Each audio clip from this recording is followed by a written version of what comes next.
You can mark June 10th on your calendar as the end of the age of crude oil pipelines in Canada. That was the day that TC Energy formally canceled its Keystone XL project, the pipeline that was going to go from Alberta down to Texas and carry 830,000 barrels a day of diluted bitumen from the Alberta oil sands. And it was kind of a lightning rod for American and Canadian environmentalists and landowners and First Nations groups that have faced a lot of opposition. It was initially canceled in 2015 by President Barack Obama, put back on the table in 2017 by President Donald Trump, and then finally given the coup de grace in January by new President Joe Biden. But I'm going to give you 5 reasons why it was the last project that you will ever see in Canada that crosses a provincial border or a national border. Crude oil pipelines are dead. We aren't going to see another one. And I've got 5 reasons why. So here we go. The first one is, imagine an example of a new pipeline like Energy East. And this was a project that was taken off the table in 2017 by the same TC Energy. And it was 1.1 million barrels a day from Alberta up to the East Coast through Ontario and Quebec. And now that Keystone XL has been canceled, there's been a lot of calls for Energy East to be revived. So imagine how this would play out. The Canadian Energy Research Institute says that it takes on average about 9 years to plan and get the approval for a pipeline, then another 3 or 4 years to get it built. So we would say maybe 2035 is when Energy East would come into service. So what's happening in 2035? Well, that's the year that the Quebec government formally bans the sale of internal combustion engine cars. You won't be able to buy another car in Quebec with a gasoline-powered engine or a diesel-powered engine. And on top of that, Quebec is also the province that is leading the way in the adoption of electric vehicles. So imagine how many electric vehicles, imagine what percentage of the auto fleet, the provincial auto fleet, that electric vehicles will make up by 2035. It'll be very, very high. Ontario is behind Quebec, but it's going to catch up. So there's your 2 biggest markets for Energy East, and where it would arrive just as that market basically ends. So there's one good example of why TC Energy has not put Energy East back on the table and is likely not to bring any other pipeline project to the table. But on a related issue, here's number 2, and that's peak oil demand, global peak oil demand. Now, you'll hear the oil and gas industry all the time talk about how the International Energy Agency forecasts, by 2040 or 2050, there'll still be, a large percentage of the current production of 100 million barrels a day will still be in existence. Well, here's the problem with that, among many.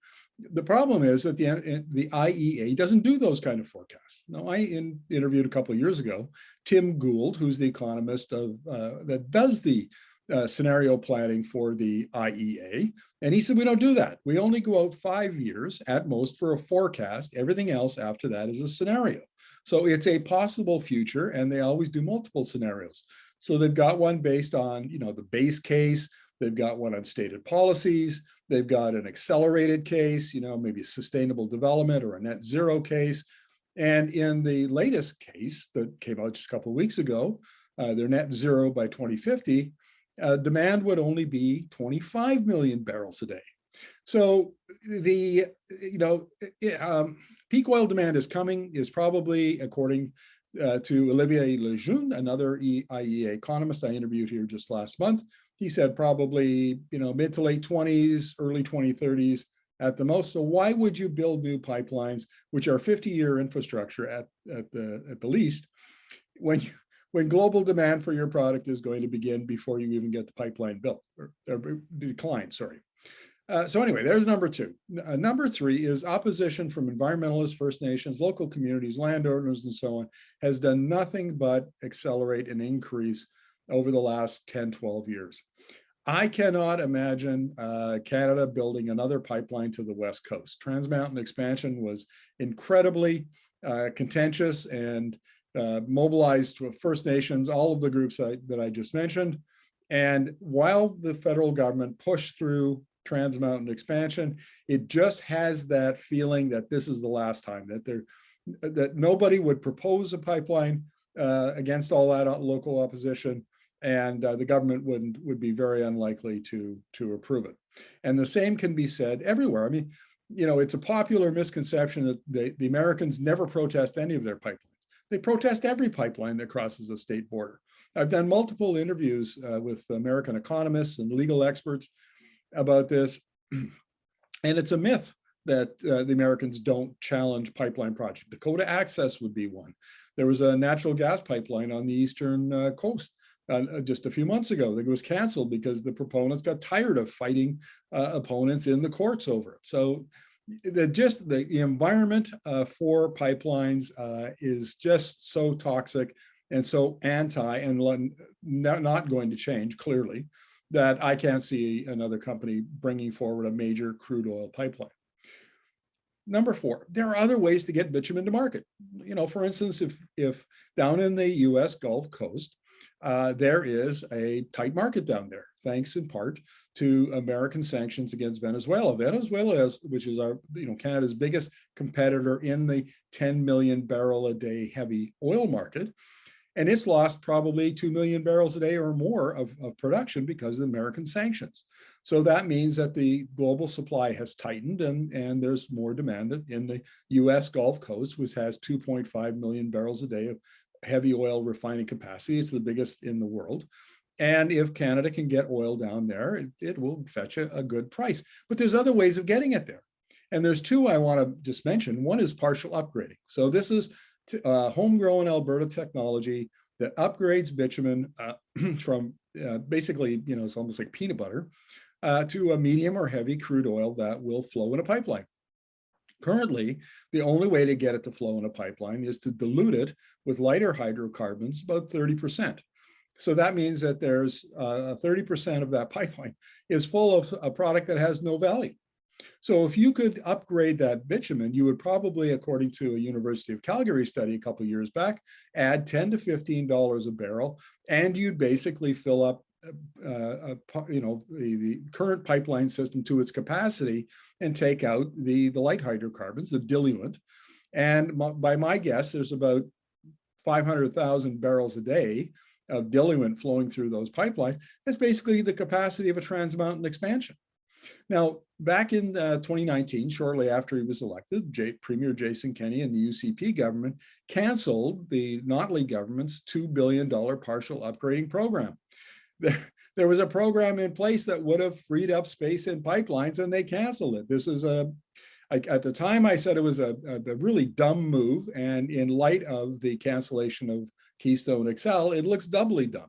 So, the government should bring that back, and there are, maybe 10 companies working on partial upgrading technology, and they should get back, working on that and seeing if they can bring some of that to market. And in fact, there is one already. You can Google it, Fractal Systems out of Calgary, that has a big contract with Cenovus. So, this is viable technology.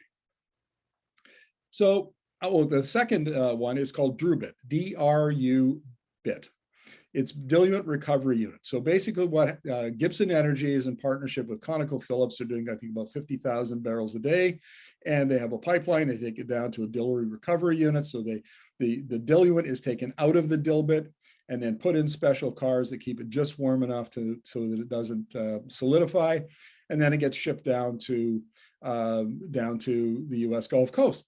And because the rail cars are full of bitumen, or 95% of it is bitumen, only a little bit diluent, Gibson Energy claims that it's actually competitive with pipeline rates. So now Gibson Energy can ship by rail wherever the market demand is. If there's demand in California, it can send it there. If there's demand in the Midwest, it can send it there. If it's down in the Gulf Coast, it has flexibility, and that has a lot of value. So there's another way of getting product to market while demand exists, and if global supply is tight. But here's the 5th reason is, I think, the overriding reason why there should be no more pipelines. And you can go to the Alberta Views magazine, the March issue. I have an article in there called Alberta's Carbon Revolution, in which I describe how the Alberta Innovates Agency has been working for the last 3 or 4 years on turning bitumen into precursor, which is basically the feedstock for carbon fiber manufacturing. And it turns out that bitumen is very, very, very carbon intense. And so the thing that makes it really bad for fuel, like gasoline and diesel, makes it really good as a feedstock for carbon fiber manufacturing. And the experts that I've interviewed from Alberta Innovates think that probably they're 5 to 7 years away from having a commercial process to make carbon fiber, and it would be about half the cost of current carbon fiber. And not only that, but producers would get 4 times as much value per barrel that they get selling it as, feedstock for a refinery. This is the future of the oil sands. If the oil sands has a future beyond 2040, beyond 2050, it's making carbon fiber. And if it can make cheap, plentiful carbon fiber that can be used, for instance, to make electric vehicles, you lower the weight of an electric vehicle significantly. And what you do is you increase the range, because now that battery, that electric motor, doesn't have to push as much weight down the highway. So there's a big opportunity here for the oil sands, ironically and counterintuitively, to be a big contributor to the energy transition and the decarbonization of the transportation system if it can make this pivot, which it appears there's a very good chance that it will be able to.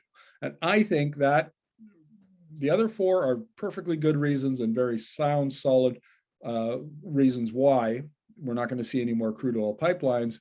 But the 5th one is the one that really matters, because it can make the oil sands could be set up for a future long past 2050, maybe even into the next century, if it can make the transition from producing feedstock for fuels to feedstock for materials manufacturing.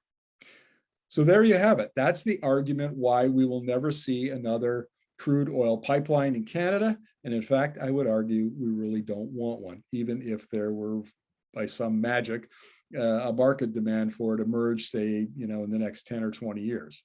So don't buy into the argument that we should be building more pipelines. We should be doing things smarter, not the way we've done them for the last 100 years.